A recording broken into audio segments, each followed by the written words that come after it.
golden age of data.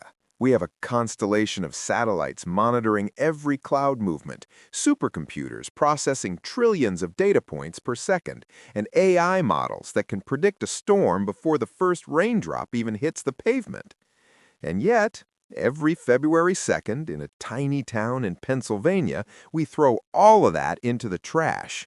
Instead, we drag a confused 20-pound rodent out of a hole to ask him about the seasonal trajectory of the entire North American continent. This is Punxsutawney Phil. He is the seer of seers, and according to the data, he is statistically terrible at his job. Let's talk numbers.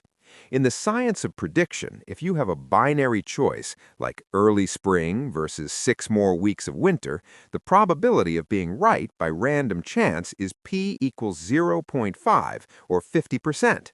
If you flipped a literal quarter to predict the weather, you'd be right half the time. But Phil? Phil is a statistical anomaly. According to NOAA and the Storm Facts Almanac, since 1887, Phil's overall accuracy rate is roughly 39%. If you look at just the last decade, his performance drops to a dismal 30%. Think about that. If you consistently did the exact opposite of what Phil predicted, you'd have a 70% success rate.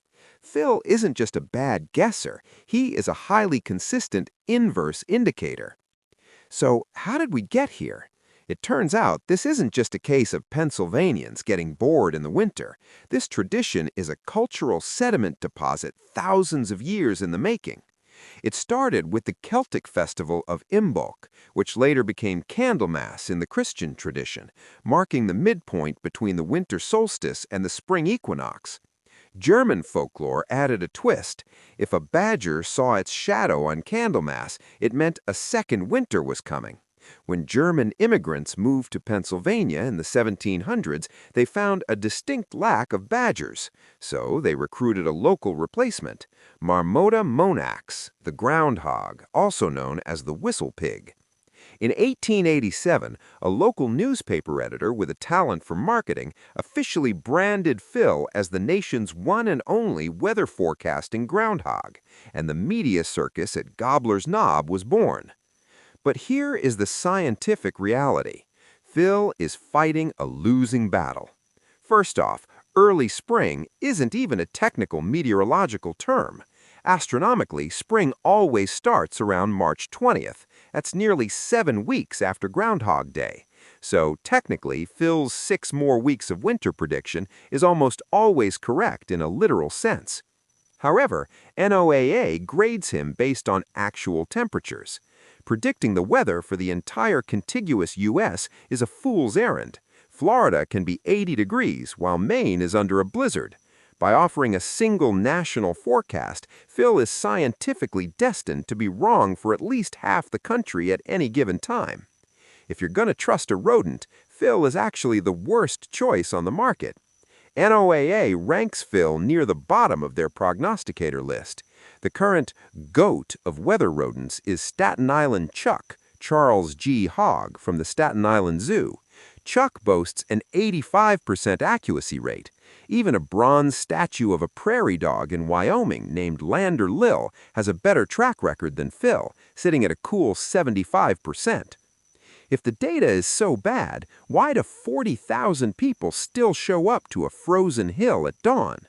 Well, according to the Inner Circle, the guys in the top hats, Phil is actually immortal.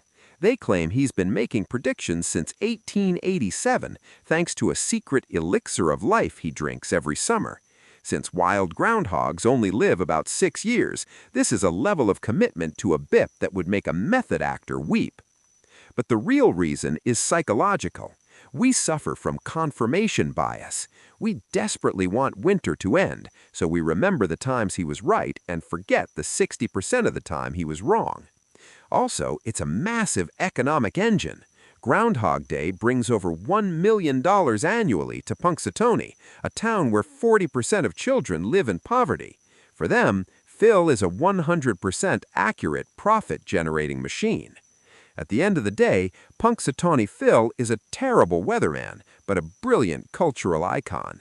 He represents our collective willingness to embrace a tragic comic lottery over the sterile certainty of a smartphone app.